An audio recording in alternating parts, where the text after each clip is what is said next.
Hey, Mr. Poetic Visions, Darian Gooden, my What's up, husband, beautiful? my boo.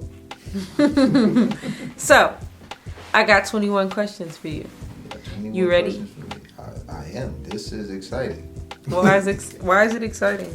I've rarely seen you go off the top of your head. I But did. you're an educator, so. Come on, let's stop. All right, so Mr. Creative, Okay. when do you feel the most inspired?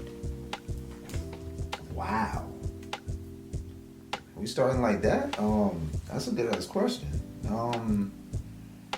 The most inspired when I get a feeling that just goes through my body. If I'm listening to some particular music, I'm seeing something particular in nature. It's a conversation that I'm having with myself where there's something that's really thought provoking.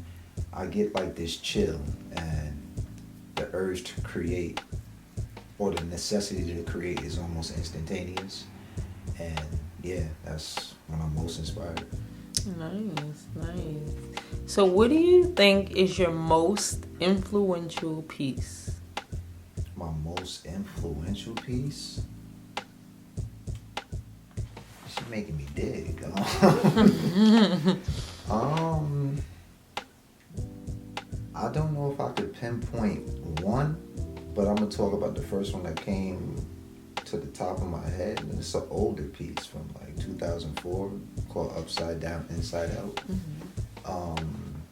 It was inspired by one of my favorite poets, Langston Hughes.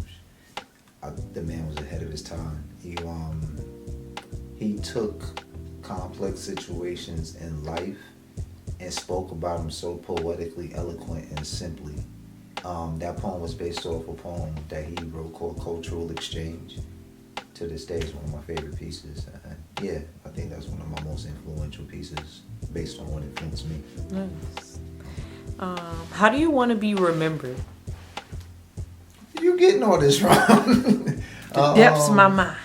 I want to be remembered by the people that knew me or the people that I had a chance to experience life with as one of the greatest men that they've ever met. So I want to be remembered as one of the greatest men on earth. Nice. What is your favorite movie and why? My favorite movie. Oh, this kind of ties into a video that we did a couple years ago. Coming to America. I love The Last Dragon, and it's a debate between the two of those, but primarily I would have to say Coming to America because that movie shaped what I actually did in life. He was already rich, and, he was out to find the queen, but he wanted to find somebody that was going to love him for who he was and not what he was. I didn't grow up with the riches or anything like that, but I definitely set my mind out and based off of that as a strong influence in my life to find somebody that will love me for who I am, that I can build something together with. And now I have you. Hi. All right. Think about your top 3 friends. Mm-hmm. Top 3 friends. What value do they bring to your life? Growth. Like continuous growth. Year to year, there's things that remain the same and staple between the 3 of us. And I see where the growth occurs between the 3 of us also. Like, we could talk about any and everything. We can get on each other's nerves and still, converse about certain things. We got the kind of friendship that I value it, like, in a heavy way because you don't see a lot of that today. So I hold those individuals near and dear to my heart. Okay. I like that. How do you measure the success of love? This is a really good question. By what it produces. The success of love to me will produce good fruit on the tree. It will assist in how you feel, how you act day to day, what kind of peace of mind or mind state you in day to day.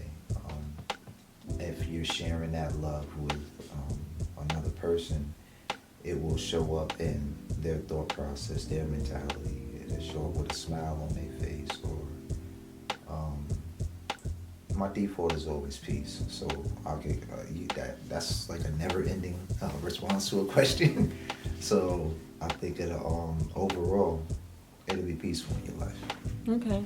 Now I'm gonna pull a you on you. Oh boy. So, if you can give your parents one flower each, what would you give them a flower for?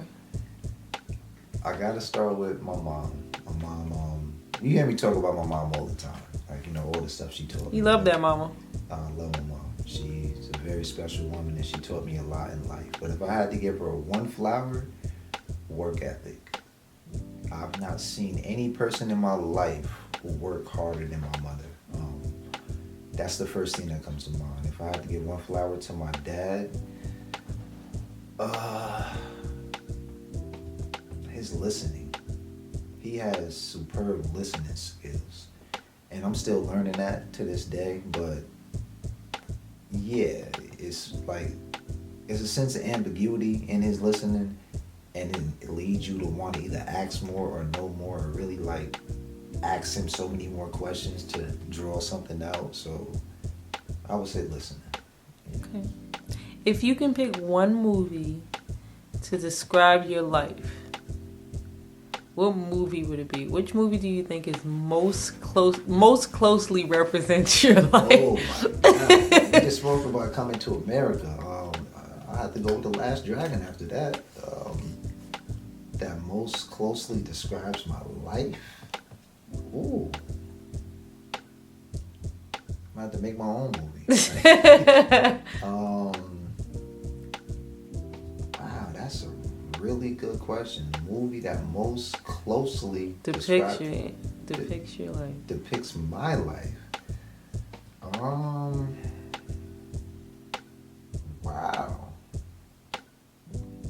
I'm trying to pull a rabbit out of a hat right now. Stumped you. There's no quick response for that. It's a multitude of movies that make up my thought process. I would like to say Love Jones. I probably would have to join you on that. And it's not really just because of the poetry. It's the wanting to be with that individual, to wanting to build your life and following your passions. The not knowing, the having to step out on the ledge and actually love, the really figuring out, like, you know, damn it, I really want this, and I'm going out there, I'm stepping out on the limit, I'm letting you know. I think that, yeah, Love Jones probably would be the closest. Okay. It's a classic movie. Speaking of love, what do you love most about yourself? I would have to say my creativity. Mm-hmm. I absolutely love to create. I can never see myself not wanting to create something. Mm-hmm. So, yeah. Okay. Creativity. What do you love most about me? Most? Mm-hmm. I only gotta pick one thing? One.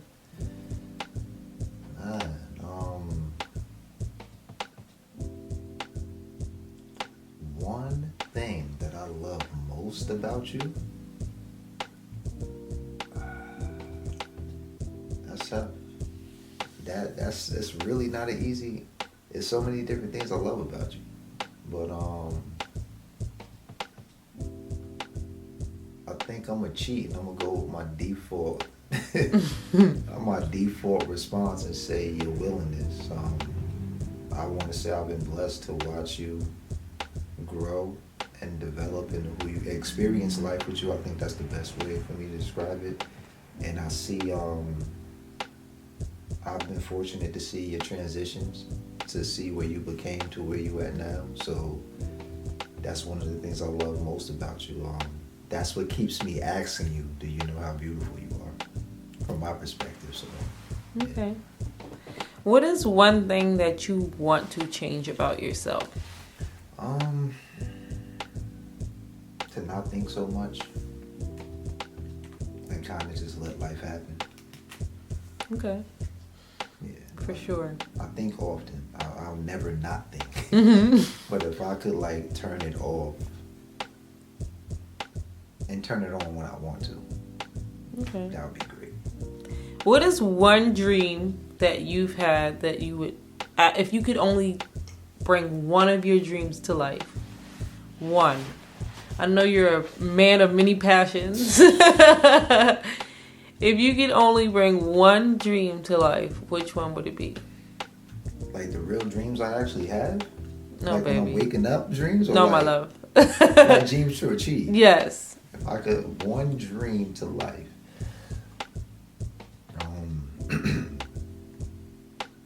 Actually accomplishing that level of influence on the world.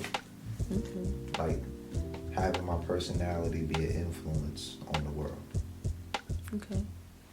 If you could only live in one place for the rest of your life, where would it be?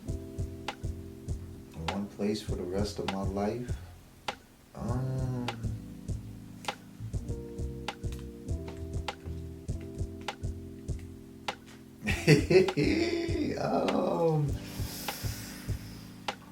That's tough now.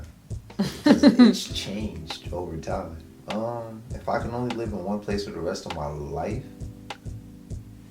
Ethiopia. Why? Ethiopia, the history, the development.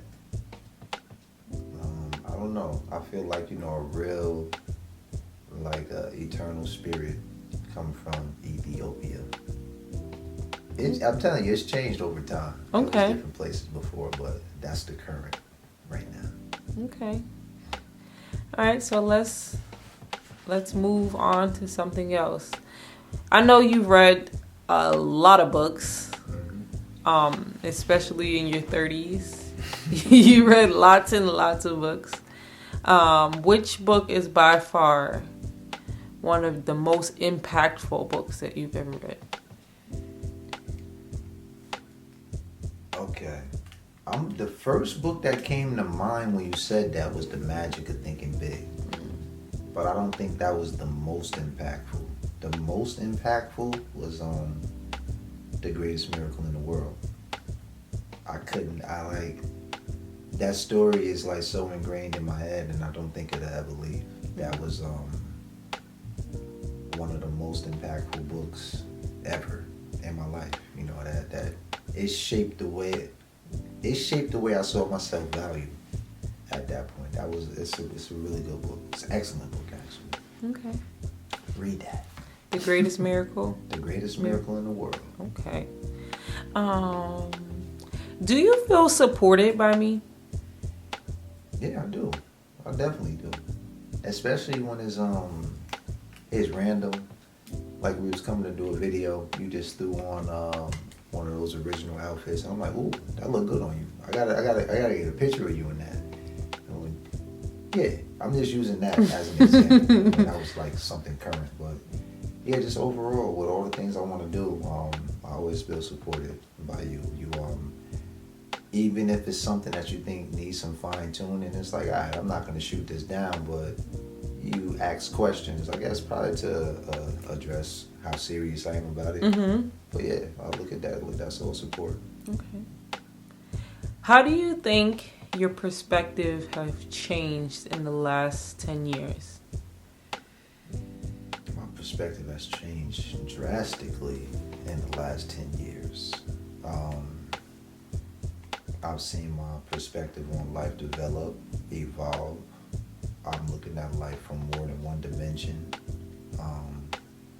I think I get in trouble in conversations sometimes when I'm speaking from the unpopular perspective, because it's still a side, it's still a perspective, but I think that's the evolution of how my perspective changed. I don't just sit on one angle or one supporting side.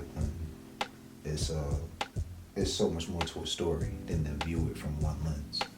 Okay. So which part of your life or which area of your life do you think you need the most growth? Listening and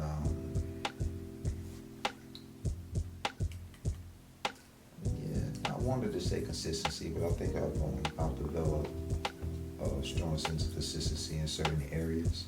But I just want to be a really good communicator. I think being a good communicator falls in line with my passion and purpose for being an influence on the world. So I can't just see things from my perspective. I have to communicate to people in the language that they speak in.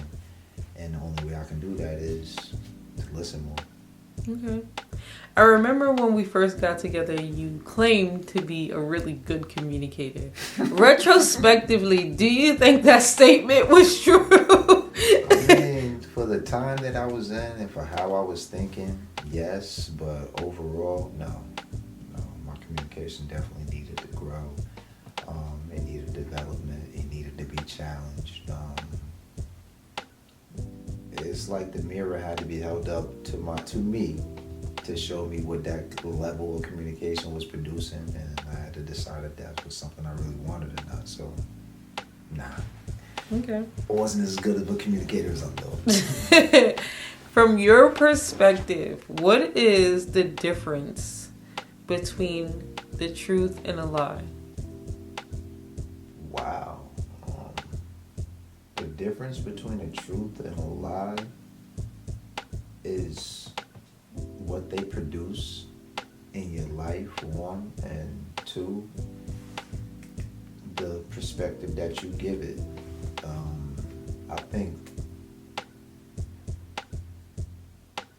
I think sometimes that truth can be born out of a lie. You know, there are truths that can be presented out of a lie, and there's a lie that can be pulled out of truth. It's really just how you see it. I think this is why lawyers are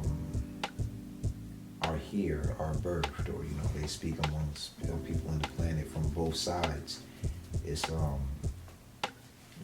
It's like a real sensitive, tricky line of communicating. And again, at the end of the day, like, is your truth, or this person lying, that person lying? What is it producing throughout life? Like, so, did I answer the question?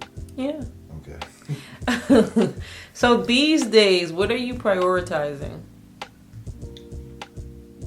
Peace. Always prioritizing peace.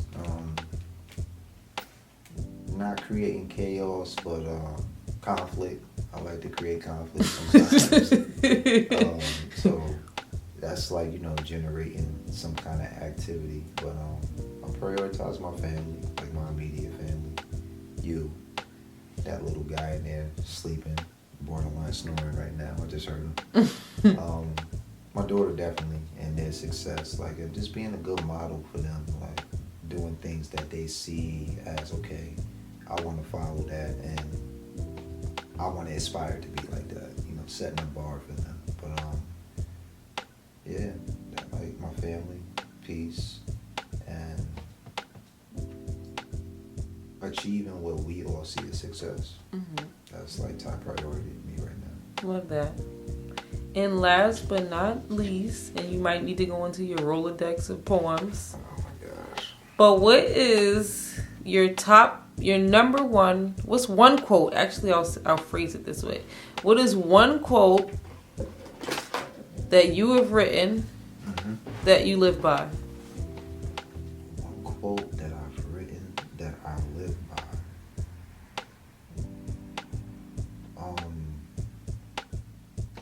This quote was poetically written and borrowed from one of my favorite proverbs. Fill your heart with as much good as it can keep, for out of the abundance of the heart, the mouth speaks. I live by that. I'm very optimistic. I pride myself on being very optimistic. I pride myself on producing what I perceive to be good, because I like to keep good karma in my life. So one thing, you hear me say this often, is certain things I'm willing to do and not do, because I want to keep a good karmic cycle in my life. I don't want like that negativity come smack us back in the face. So I try to fill my heart with as many good things as possible, as many good quotes as possible, because it's not a matter of if it's going to rain. When it rains, I want to have something in my repertoire, something within me that can speak to that negative experience. That'll turn or prevent a brick wall from being in front of me and let it be more like a bump in the road in life. So amongst many things, that's one quote that I really live by. Well, thank you for coming to my TED Talk. Just kidding. Thank you for answering 21 questions. There you have it. Poetic Visions.